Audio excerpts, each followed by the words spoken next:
And the Raptors might have an answer for Joel Embiid with Marc Gasol. They met twice this year when Gasol was still with the Grizz. Embiid went just 6 for 18 when he was matched up against him. That percentage tied for Embiid's worst against any defender this season. Something to watch for. Eastern Conference degree of difficulty in the first round of the playoffs, 0. Stephen A. Smith promised me something better here in the Eastern semis. We'll start with Philly. If they do what, they will beat Toronto. Well, first of all, I have good news for you. There's nothing to worry about in terms of it being better, because it can't get any worse than what you saw this evening. It was an annihilation that took place at the Wells Fargo Center in Philadelphia. The Brooklyn Nets never showed up. They were down like 25-3 within the first few minutes of the game. It was a wrap. Clearly, that's not something that's going to happen against the Toronto Raptors. The Toronto Raptors are the number 2 seed in the Eastern Conference for a reason. They have length. They have athleticism. They have perimeter shooting. They defend. They have who I believe to be is the most improved player in the game in Pascal Siakam. They have a guy in Kawhi Leonard that is a superstar and the champion. So you know what they bring to the table, and they're going up against a bunch of young Lions in the Philadelphia 76ers with 4 of their starting 5 considered stars in this game, at least one of them tinkering towards superstar status if he's not already there in Joel Embiid, a guy in Ben Simmons who we'd be calling the second coming of LeBron James if he had a jump shot, but he's that lethal. You can expect a very, very thrilling series to go at least 6 games with a lot of competitive basketball. Toronto legitimately should be the favorite, but we'll see what happens. All right, let me float this one at you then. Does the winner here matter, or is the Eastern Conference champ going to come out of the Milwaukee-Boston series? It could come out of the Milwaukee-Boston series. I've been somebody that's been sold on Boston despite what I've been seeing. I've got extreme trepidation now because I'm watching the Milwaukee Bucks be elite defensively. Offensively, you know what the Greek Freak brings to the table. And then on top of it all, they're hitting perimeter shots. They launch more threes than anybody in basketball. The one game that Boston beat them this year, Milwaukee outscored Boston by 40 points in the paint. But Boston won that one game against Milwaukee because they hit 24 three-pointers. Now when you look at Boston in this series, you're looking at Kyrie Irving shooting better than 40% from three-point range. Tatum better than 50% from three-point range. Jaylen Brown better than 40% from three-point range. All of this in the first-round series against Indiana. You're looking at Boston and saying, okay, you're young, you've got some thoroughbreds, you've got a closer in Kyrie Irving. Are you going to hit perimeter shots to keep you in the contest so it could come down to the last 3 minutes of the game where it's the Greek Freak against Kyrie Irving? Who am I going to give the ball to take me to the promised land? If Boston could do that, they could win the series. Here's the problem. It's the only way they can win this series, and it's going to be interesting to see what they do. Stephen A. Smith, first take every morning because you guys need it. Thanks, Stephen A. My man, thank you. Yeah, 13-point game on the Spurs are going to get killed tonight, America. I told you anyway, welcome back inside the studio. I know you might need a little energy boost getting into the rest of the night. Is that a moon pie? No, it is a moon pie. Damn, all right, this brings back some good old days. You know, the yellow ones are good, too. Now you complain. You prefer the yellow ones? I didn't say that. No, I didn't say I prefer. I just said the yellow ones are good also. Chuck, you're right. The yellow ones are. The yellow ones are good. But this brings me back to the good old days. Yeah. You need something to wash that down? Oh, a Mountain Dew, brother. A Mountain Dew or orange Fanta or grape. Why don't you just open your mouth and I'll pour sugar right in your mouth. Hey, everybody's gonna die, brother. Bag of sugar. I'm just gonna die fat and happy. Hey, Chuck, what about that pineapple Fanta? I didn't like pineapple. What? I just like the orange and the grape. Tripping. Come on, man. Tripping. Come on, man. You got that honey bun? Yeah. Honey bun. Oh, honey bun is one of the greatest things ever invented, brother. That ice glaze, that Texas glaze. That game, by the way, has gone to the half, and 53-42 is the Denver lead. And we were rolling back. They were. Oh, I was just watching it over here. It was live there. I know. My bad. Sorry. Well, was it live or live?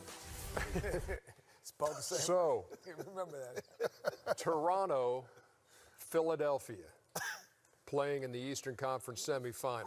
And again, as you saw from that graphic, a 3-1 advantage for the Raptors in the regular season. The game the Raptors lost, Kawhi Leonard did not play.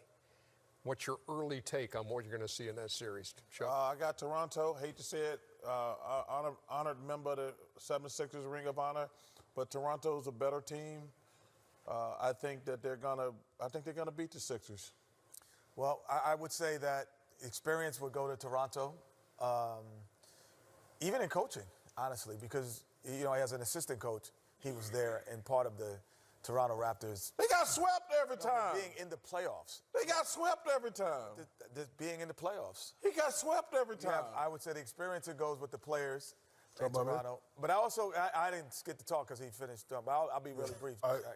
And I said the last part of it is Ben Simmons is the key to the series because he cannot let Kawhi Leonard control him. If he lets Kawhi Leonard control him, they lose in 5 or 6 games. If he doesn't, then there's a series. I don't know about you guys, but it was 3 guys that I always worry about. Don't worry about the names. I guarantee you Ben Simmons is worried about Kawhi Leonard. Can you give us one? I'll give you one.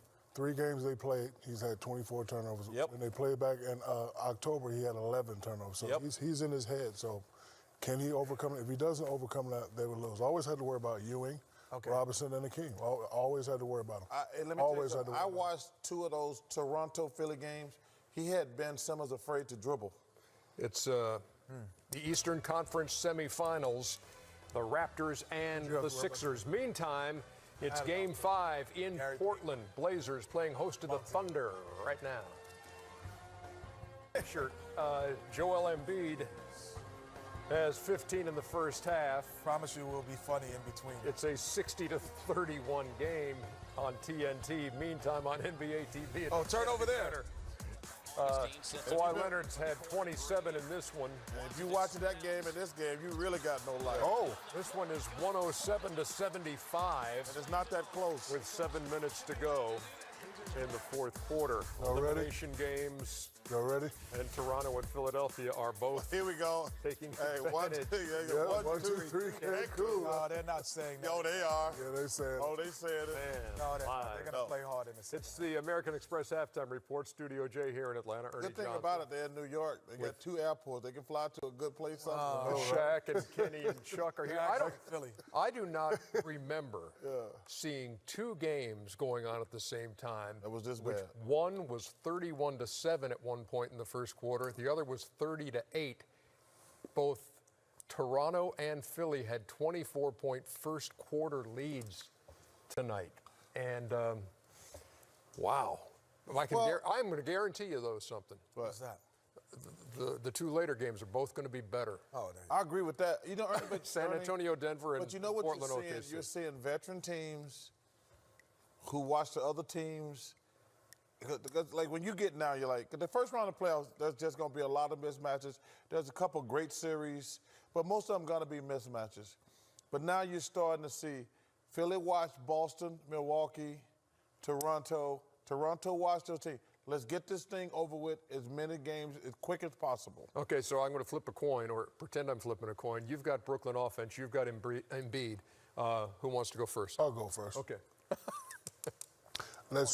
Embiid is 6 for 15, on pace for 30 points, and he's doing what he's supposed to do. Roll the tape. When you're the big guy, when you're the main guy, you say, Keyshawn Johnson style, give me the damn ball and move out the way. I'm home, I'm in Philly. It was talk about me not playing. Forget that. I'm playing and I'm going to work. I don't care about your little Jared Dudley, the double. This is what he has to do. And guess what? They got 40 points in the paint. Me and Chuck talk about this guy all year. Stop shooting them ugly jumpers and get your butt in the paint. Yep. And here's my favorite player. You rang. Get him the ball. You're too little. You rang. 2 points when you rang. Philly bigs are dominating. My second favorite player in the NBA is you rang. And your favorite is? Steph Curry, because he makes it look so effortless. Okay, you got this. This shouldn't take long. This is Brooklyn offense? Yeah. Okay. Well, pressure. Because they have 31 points in the first half, and Philly had 32. And I think I said this in the NCAA at one time. The only difference between an average player and a good player and a good player, a great player, is their decisions. Is when you make your decisions alleviates the pressure. So, go Shaq!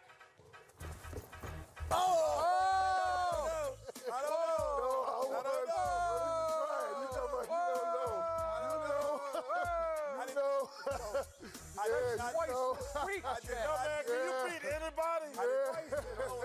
He has not gone in he hasn't gone in a month. It's up to you, Chuck, to make it a hat trick. Come on, Chuck. Can't beat anybody. Come on, Chuck. You got to beat it I tomorrow. feel like Brooklyn right now, and I can't beat anybody. But I'm going to tell you what, this is what I'm talking about in terms of pressure, being able to make the correct play. So here, you have the offense and you're running your offense. You're moving the ball, you start to get switches. So now, freeze it. So now, if you look at Jimmy Butler, everything is going this way. This side of the floor is wide open. You can create spots. Ben is over here. Simmons is too high. But your decision takes you into the traffic. Freeze it here. Shoot the ball. This is a shot. Thank you. Shoot the ball. A shot decision. Make your shot. He doesn't take it. Now he gets in trouble. You get a turnover. Off to the races. Again, you have the mismatch you want. Dinwiddie, freeze it here. Shoot the ball. That's a shot. You have to shoot it. Decisions. You don't take the shot because of the pressure. You become tentative. Now you want to create something out of nothing. Ben Simmons comes down. You get in here. You take a tough shot. Air ball. Oh, we're off to the races again. Doesn't count. Again, last thing in, D'Angelo Russell. He gets into the area of the floor. He finds Dinwiddie. Freeze it here. That's a shot. Hand down what? Man down. Thank you, Mark Jackson. So now he doesn't want to take it. He goes in here. Down the defense is set again. And all of a sudden, the pressure of making a bad decision. I got to work on my start. I got to work on my And you finished